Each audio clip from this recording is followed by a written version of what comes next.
फिर वापस चैलेंज लीजिए, फिर से मैं मेरा चैलेंज लीजिए, इनको बोलिए गुरबचन सिंह पन्नू के खिलाफ बोले एक अक्षर। ध्यान भटकाना है, ध्यान भटकाना है। अरे कनाडा से जितनी कंपनियां रद्द कर दो सौदे आप, कनाडा से जितने आपके एग्रीमेंट अब कनाडा की कंपनी पे भी आ गया। चलिए ठीक है, वो नहीं करोगे, सिंह पन्नू के बारे में नहीं करोगे।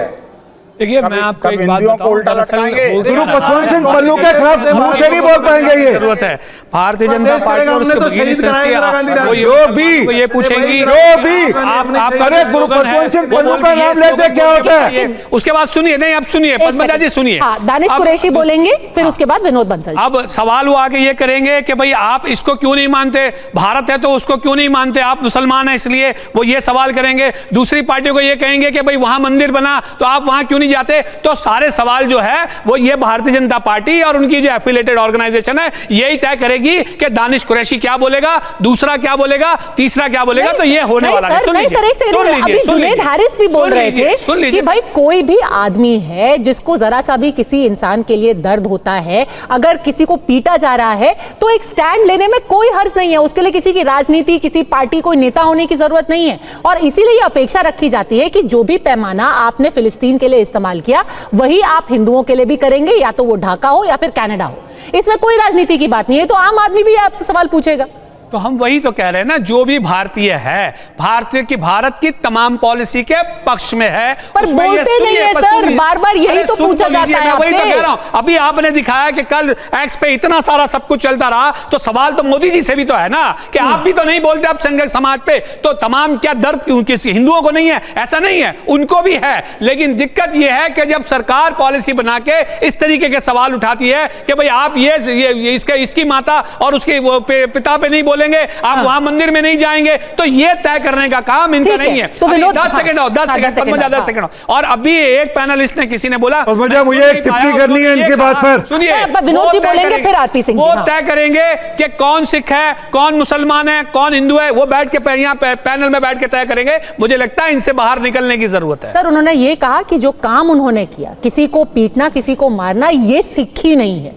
ये उनका मतलब, ये तो आप भी मानेंगे कि कोई भी धर्म आपको नहीं सिखाता, सिक्खी आपको नहीं सिखाती कि आप किसी के मंदिर पे हमला करेंगे और किसी को पीटेंगे। मैंने सुनी उनकी बात, और ये सिक्खी नहीं आपको सिखाती कि आप किसी के ऊपर हमला करें। ये उनका मतलब था। विनोद जी,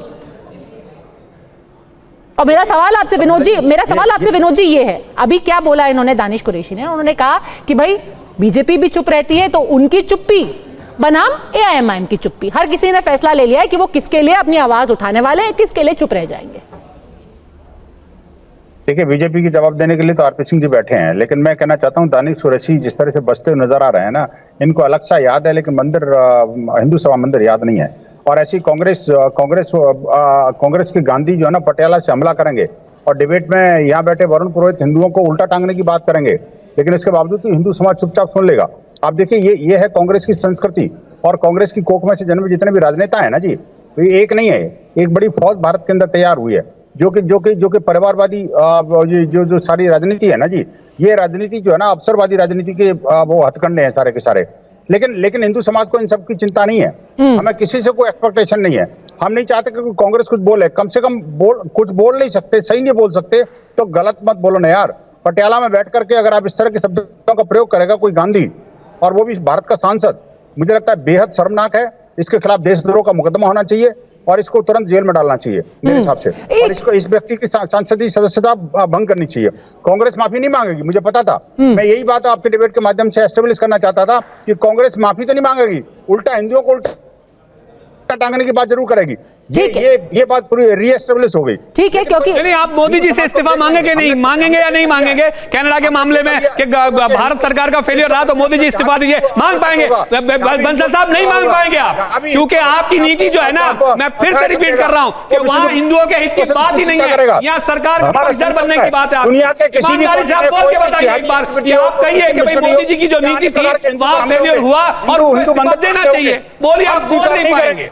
हिंदू समाज कृत संकल्पित मैं जब से जानता हूं आपको एक शब्द आप आज तक मोदी जी की किसी पॉलिसी को क्रिटिसाइज करते हुए नजर नहीं आए। अगर आए हैं तो मेरे इल्म में इजाफा कर दीजिए। आप नहीं मिलेगा। ये जो है ना तो इसलिए ये बेवकूफ बनाना कि आपको बहुत मतलब हिंदू समाज की बहुत चिंता है या भारत की बहुत चिंता है, ये सिर्फ आप अपने दिल को बहला रहे हैं। आम लोगों को पता है सब। जिस टॉपिक पर डिबेट है उस टॉपिक पर नहीं बोलेंगे, बाकी अलग सा भी चले जाएंगे, सब जगह चले जाएंगे। नहीं, मोदी जी को क्रिटिसाइज करेंगे कि भाई ये जो मामला हुआ इसमें सरकार की कहीं ना कहीं नीति फेल हुई है। आप अच्छा थोड़ा सा भी कह पाएंगे कि ऐसा नहीं करना चाहिए? नहीं बोल पाएंगे बंसल साहब, नहीं बोल पाएंगे आप, नहीं बोल पाएंगे। अगर आपने बोल दिया तो कल आप प्रवक्ता नहीं रहेंगे वीएचपी के, नहीं बोल पाएंगे आप। चलिए, फेलियर तो आपका है। सारी की सारी मुसलमान पार्टियां हैं जो ना देश को दीमक की तरह खाने पे लगी। एक सेकंड, फेलियर आपका है आरपी सिंह जी, आखिरी 90 सेकंड, फेलियर आपका है।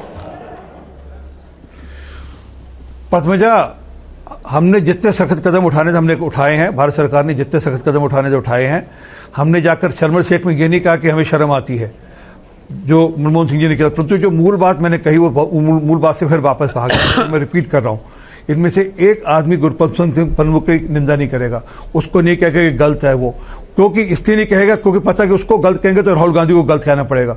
असल में ये मैं रिपीट कर रहा हूं कि ये कहीं ना कहीं अंदर खा रहे, कहीं लगता है जैसे कोई तार जुड़, लगता है कहीं ना कहीं तार जुड़े हुए हैं। ये तो एक अक्षर पुरोहित साहब बोल देते ना कि नहीं गलती हुई ना, कह देते गलती हुई, क्या दिक्कत थी कि कहते कि पन्नू गलत है, कहते ना ठोकर, आप कह रहे हैं, मैं कह रहा हूं जो भारतीय होगा वो कहेगा पन्नू गलत है, पन्नू जो कर रहा है वो देश विरोधी है, वो उसके खिलाफ सख्त से सख्त कार्रवाई होनी चाहिए, तो ये नहीं बोलेंगे क्योंकि इनको तो हर वो बात कहनी है जो पन्नू जैसे लोगों को, गुरबख्श सिंह पन्नू जैसे लोगों को सूट करती है। और मैं रिपीट करता हूं कि झगड़ा सिखों और हिंदुओं का नहीं है, ये उन लोगों का है जिनको कनाडा सरकार प्रमोट कर रही है अपने चुनावी ऑब्जेक्टिव के लिए, अपने पॉलिटिकल ऑब्जेक्टिव के लिए, क्योंकि उनको लगता है कि अब एनडीपी ने अपना सपोर्ट विड्रॉ कर लिया है और वो बड़ा फंडिंग का सोर्स भी है, उनको लगता है फंडिंग का सोर्स भी हम इस्तेमाल करेंगे और इनका वोट भी लेकर जाएंगे, इसलिए ये सब सोचकर हो रहा है। तो शायद वह भूल रहे हैं, अगर आप अपने पिछवाड़े में, अपने घर के पिछवाड़े में सांप पालोगे अंततः आपको डसेगा और वह समय आ गया है जब इस प्रकार के लोग कनाडा के लोगों को भी तंग करेंगे, कनाडा की सरकार को भी तंग करेंगे। और